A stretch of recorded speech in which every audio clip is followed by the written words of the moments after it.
Let's talk a little bit about the speaker's comments. Easiest question: what was the first thing that popped into your head as you were listening to what the speaker was saying? What did you see it meaning when we get into the budget negotiations next year? My initial thought was we are doing what we did previously in the earlier spring session, which is to set some parameter on what we, the House, and this is a joint resolution, so presumably both the House and the Senate are going to be willing to accept by way of increases in salaries, union wages. What does this mean when it gets down to actually getting in a room next year and hammering out a budget? Is this one of the biggest parts? Can we overstate or understate the importance of this in the budget negotiations? I don't know if we can understate it. I mean, this is a big deal. When the Speaker puts forth either a bill or a resolution like this, it's a big deal. There are constitutional issues here. The governor has the authority to negotiate contracts. However, the General Assembly, the legislature, is the one that has to appropriate the money to pay the bills. So it's a resolution. It's not statute, so we're not binding someone's hands. But at the same time, we're sending, I think, a pretty clear message that whatever that percentage increase is going to be what the legislature is comfortable funding. There was a lot of friction between the House and the Senate and then the governor's office with the idea of the cap on revenue, the $33.2 billion cap. Are things going to be any better if we're now telling that if the legislature is telling the governor 2% raises and no more?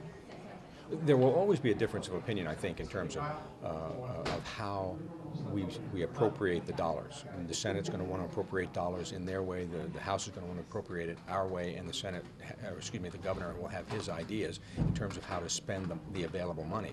The question is, what figure do we use as the amount of money we have to spend? There will be disagreement with that. COGFA is going to come in with their estimate. As they did last year, we didn't accept their estimate. We came with a lower number. You talked about constitutional questions. This is walking a line, getting close to stepping over the line. Where do we get the answers, and what's the question that strikes you as the biggest of the constitutional questions? We have to be aware of the constitutional capability of the governor to negotiate contracts. I'm not sure that we're crossing a line here, but I think very clearly the Speaker is sending a message. And the message is this is whatever that number is, this is what the legislature is willing to live with. We would like you to live within that same limitation. Am I overstating it to say that the Speaker essentially told the governor what he expects the governor's budget to look like here in October? Personally, I think you are overstating it. We're not saying this is what the budget has to look like. We're saying that when you negotiate a contract, there was concern that what you did in the previous negotiation was inappropriate.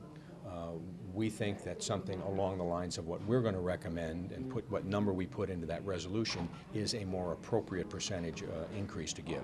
How do you see this working in a mechanical sense going forward, and when do you expect to have some figures to interject? These contract negotiations start after the first of the year. When do you expect the legislature to have its number? It's my understanding that we'll use a process similar to what we did before, which is the Revenue Committee. I believe the Revenue Committee will look at what we consider to be a reasonable number to plug into that resolution by way of a percentage increase. February, March?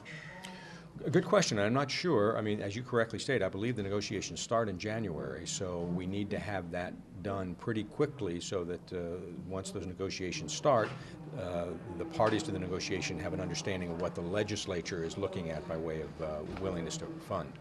Anything else I should be asking? Anything else we'll throw in? I think this is an issue, not just a constitutional issue, but it is an issue that certainly impacts the labor unions. They have a concern here because they're saying what number is going to be fair.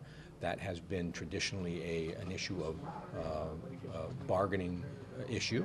So again, we're sending a message not just to the governor, but I think we're sending a message also to the labor unions.